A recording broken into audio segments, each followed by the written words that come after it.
अचानक से एक आदमी आया और सीधे आकर उनसे फटाक से टकराया। टकराया तो भागने वाले बोले, भाई भाई देख के चलो क्या। वो आदमी कुछ नहीं बोला। हेलो दोस्तों, कहानी संख्या नंबर 47 में मैं आपका दोस्त संतोष स्वागत करता हूँ। अभी मैं एक तरह से कही तो प्रयोग पर प्रयोग किया जा रहा हूँ, फिर भी कहानी मैं बनाता रहूंगा। तो ये कहानी मैं शुरू करता हूँ। अभी आपने शीर्षक पढ़ा, मूर्तियों के चोर। भाई ऐसे कौन से चोर हो गए, मूर्ति चुराने लगे। इंसान की कोई फितरत थोड़ी ना होती, कुछ भी चुरा लेता है। बहुत समय पहले किसी गांव में टप्पू नाम का एक बच्चा रहता, 10-11 साल के आसपास का। उसकी अपनी लाइफ थी। कभी स्कूल जाना, कभी स्कूल नहीं जाना। नहीं जाना तो पेट दर्द दर्द करना, नहीं तो सर दर्द करना। स्कूल गिल्ली डंडा खेलना, घोड़े हाथी, यही सब खेलना। जिंदगी अपने एंजॉय करना, ना आगे न बीते हुए कल का कुछ मतलब, ना आगे का कुछ मतलब, अपनी जिंदगी खुल के जीना। और हाँ, उसके पिताजी एक बहुत प्रसिद्ध मूर्तिकार थे। बहुत प्यारी प्यारी मूर्ति बनाया करते थे, हर तरह की। चाहे पत्थर की बना लो, चाहे कांसे की बना लो, तांबे की बना लो, सब तरह की मूर्ति बेचते। उनका काम धाम बहुत अच्छा चल रहा था, इसलिए टप्पू को कोई दिक्कत भी नहीं थी। टप्पू की लाइफ भी अच्छी से चल रही थी, काफी अच्छे पैसे भी आ रहे थे।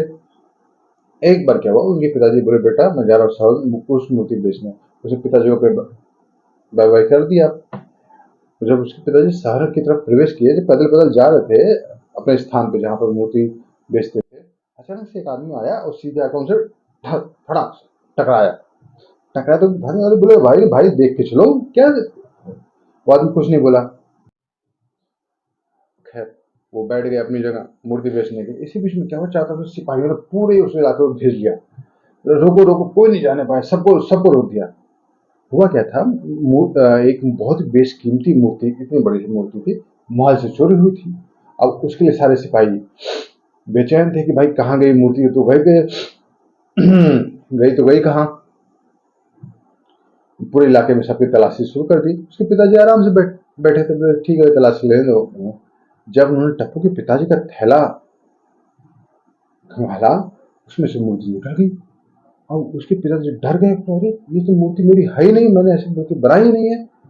उसने बोला, तुम चोर हो, तुम कैसे बनाओगे, तुम्हें क्या पता है ये मूर्ति चोरी के, तुम चोर हो।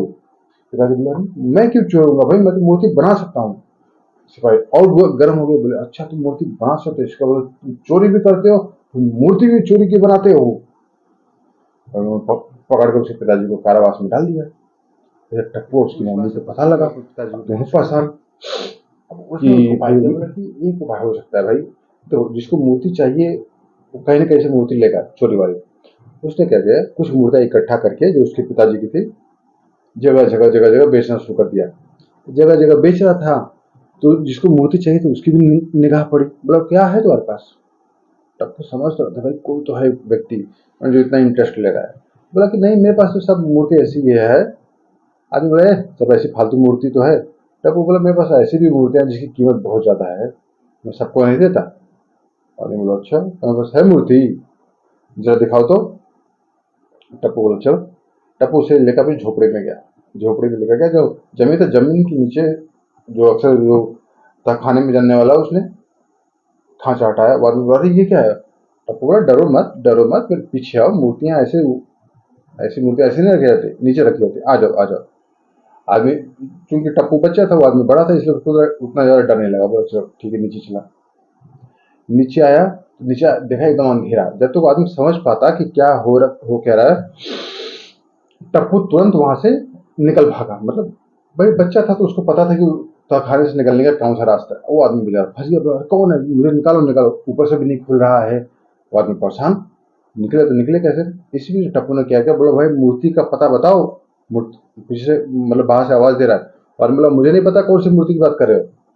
टप्पू बोला, तुमको अभी बताता हूँ, मेरे पिताजी को तुम लोग तुम्हारी वजह से कैद हुए ना, मैं तुमको बताता हूँ। जैसे टप्पू निकला था, उसमें उसने बहुत सारा भूसा, पुआल, बहुत सारा डाल दिया, डाल के आग लगा दी।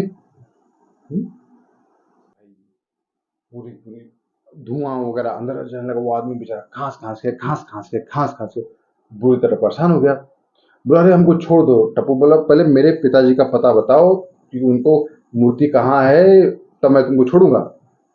तब उस आदमी ने बोला, ये मूर्ति कहीं गई नहीं है, काली जी का जो मंदिर है उसमें जो बड़ा वाला बॉक्सा है, उसी में सारी मूर्तियां हैं।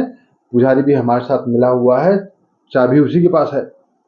टप्पू ने सब सुन लिया। टप्पू ने उस आदमी को वहीं वहीं कैद रहने दिया, छोड़ा नहीं। तुरंत राजा के पास गया, बोला राजा जी ऐसी ऐसी बात है। राजा के कान खड़े हो गए, बोले चलो चेक करते। पिता जब वो पुजारी के पास गया, पुजारी डर गया पूरी तरह से। उसका हाव भाव देखकर राजा समझ गया भाई गड़बड़ है। राजा तो चाबी ली, खोला, देखा सारी सारी मुर्गा तो बक्से में पड़ी हुई है। बोले यही असली चोर थे, पुजारी और वो आदमी थे। वो आदमी भी दरबारी था। उस आदमी को और पुजारी दोनों को राजा ने कारावास में डाल दिया, उसके पिताजी को छोड़ दिया। इस प्रकार टप्पू ने अपनी समझदारी से अपने पिताजी का मान सम्मान तो बचाया ही, उनको कारावास से भी छुड़ा लिया। तो कहानी गई वन में, सोचो अपने मन में। कल मैं फिर नई और तारा तक की कहानी लेकर आऊंगा। Signing off. और चैनल को लाइक और सब्सक्राइब करिएगा। Bye bye.